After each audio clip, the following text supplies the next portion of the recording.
Pour la première fois dans l'histoire des Jeux militaires mondiaux, tous les événements se dérouleront dans une même ville. Au total, ce sont 35 sites qui seront utilisés pour ce que l'on appelle les Jeux olympiques des militaires. 13 d'entre eux sont flambant neufs, tandis que la plupart seront situés dans des universités locales. Le stade principal constitue le lieu central de ces Jeux. Le bâtiment est encadré par 72 structures de support sans aucun point de soutien à l'intérieur. Le toit en acier est plus ou moins suspendu dans les airs, ce qui permet à tout le public de bénéficier d'une vue dégagée.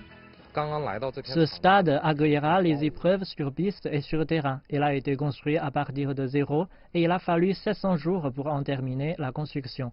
Nous voulons proposer la meilleure expérience aux athlètes et aux spectateurs. Si les Jeux se tiendront en partie dans des sites intérieurs spacieux comme celui-ci, les organisateurs se sont aussi assurés de mettre au jour la beauté et le charme naturel de la ville hôte. De plus de 500 stations de base 5G ont été mises en place, offrant des services tels que des drones de réalité virtuelle, des possibilités de géolocalisation ou encore des navettes sans conducteur.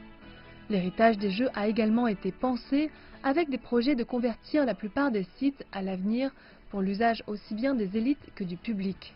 Après tout, Wuhan souhaite accueillir des Jeux qui non seulement battent des records, mais sont aussi durables.